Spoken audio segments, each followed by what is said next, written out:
হুগলি লোকসভা কেন্দ্রে এবার দুই তারকার যুদ্ধ। লকেট চট্টোপাধ্যায় বিদায়ী সাংসদ, তাকে আবারও প্রার্থী করেছে বিজেপি। অন্যদিকে তৃণমূলের রচনা বন্দ্যোপাধ্যায়, যদিও তার রাজনীতির ময়দানে সবে এই বছরই হয়েছে ডেবিউ।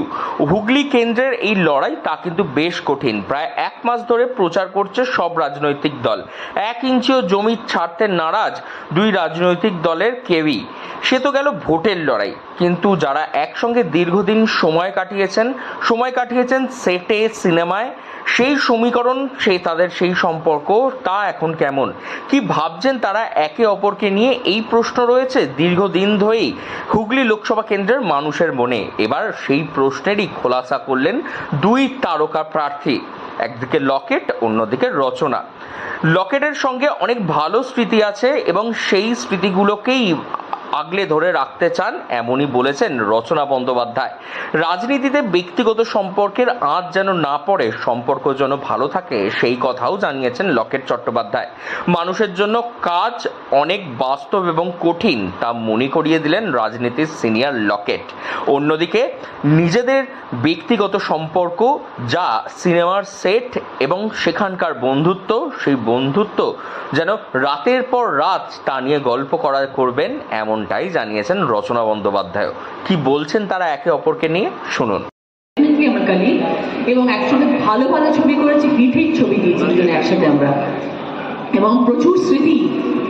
কখনো যদি পলিটিক্সটাকে বাদ দিয়ে যদি আমি আর আপনি যেরকম কথা বলছিলাম, আমি আর লকেট যদি ওখানে বসি, কখনো কত যে আমাদের কথা থাকবে, যে ওর যদি সেগুলো স্মৃতিগুলো মনে থাকে আর আমার যদি সেগুলো মনে থাকে, তাহলে দিন কাভার হয়ে যাবে, আমাদের কথা শেষ হবে না। এতগুলোই আমাদের স্মৃতি আছে এবং সবগুলোই ছবি রিলেটেড। কারণ আগেকার দিনে কি হতো জানেন দাদা, আমরা যখন সিনেমা করতাম তখন না আমাদের ওই বন্ডিংটা ভীষণ স্ট্রং ছিল, আর্টিস্ট বন্ডিংটা।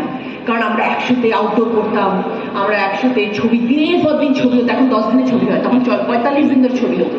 তো আমরা এই যে 4-5 জন শিল্পী, 6-7 জন শিল্পী, আমি প্রসেন চট্টোপাধ্যায়, অভিষেক চ্যাটার্জি, লকেট চ্যাটার্জি, রঞ্জিত মল্লিক, লাবণী সরকার, কৌশিক ব্যানার্জি, আমরা একটা গ্রুপ থাকতাম। এই গ্রুপরা আমরা আজ কত আমাদের মজার স্মৃতি, যে শুটিংয়ের পরে ঘরে বসে গান গাওয়া, খাওয়া দাওয়া, আড্ডা, প্রসেন চট্টোপাধ্যায় মাইকে হারমোনিয়াম নিয়ে আসা হলো, হারমোনিয়ামে গান গাইছে, লকেটকে বলা হলো গান গাইতে হবে, লকেট হঠাৎ গান গাইতে শুরু করে দিল, আমাকে বললো তুমি তবলা বাজা। এরকম ধরনের আমাদের স্মৃতি। তো সেই জিনিসগুলো খুব ভালো, আমি সেই স্মৃতি নিয়েই লকেটকে আমার কাছে রাখতে চাই। রাজনীতির বাইরে আমার যে কটা বন্ধু রয়েছে, যারা পুরনো ছিল, যারা রাজনীতিতে যখন ছিলাম না, আমি তাদের কাছে কিন্তু কোনো সাংসদ না, আমি কিন্তু সেই লকেট। এবং আমাদের বোমবাজা প্রসেনজিৎ চট্টোপাধ্যায় দেখলেই আমাকে, আমাদের কিছু কখনো কখনো হাসি মজার কথা হতো, কখনো ভুল করে কিছু বলে ফেলেছি বা কিছু হয়েছে, তো ওইটা নিয়ে খুব ইয়ার্কি করে বলে সেই লকেট এখন এই। তো আমিও আমার পরিচয়টাকে ওরকমই সাধারণ হিসাবে রাখতে চাই। আমি কারোর কাছে চাইও না যে আমি আজকে সাংসদ, আজ আছি, কাল কী হবে কেউ আমরা জানি না কিছু। কিন্তু দুজনের মধ্যে আমাদের সম্পর্কটা খুবই ভালো, কিন্তু আমি অনেক 10 বছর হলো ওই জায়গাটাকে ছেড়ে এসেছি, সুতরাং আমার যোগাযোগটা কমে গেছে আমাদের। কিন্তু স্মৃতি তো সবাই থাকে, ওর কাছে টাটকা রয়েছে, কারণ ও এখনও শুটিংয়ের ক্যামেরা অ্যাকশনের মধ্যে রয়েছে, আমি 10 বছর ধরে ওটার মধ্যে নেই। সুতরাং আমার কাছে ও যে স্মৃতিগুলোতে আছে সেগুলোতে আমারও একদম পুরোপুরিভাবে রয়েছি আমরা। এবং আমি চাই যে রাজনীতিতে কখনো ব্যক্তিগত সম্পর্কে যেন কোনো আঁচ না পড়ে। এবেছি ওকে প্রশ্ন করেছিলেন কখন দেখা হলে, নিশ্চয়ই আমাদের মধ্যে তো সেটা আছেই, এবং আমাদের দেখা হলেই আমরা পুরোনো কথাই বলবো, যে এই সিনেমাটার সময় তুমি এটা কি করেছিলি, আর তুমি এটা কি করেছিলে। ও আমাকে তুই তোকারি করতো, আমি ওকে তুমি করে কথা বলতাম, তো সেটা তো নিশ্চয়ই থাকবে।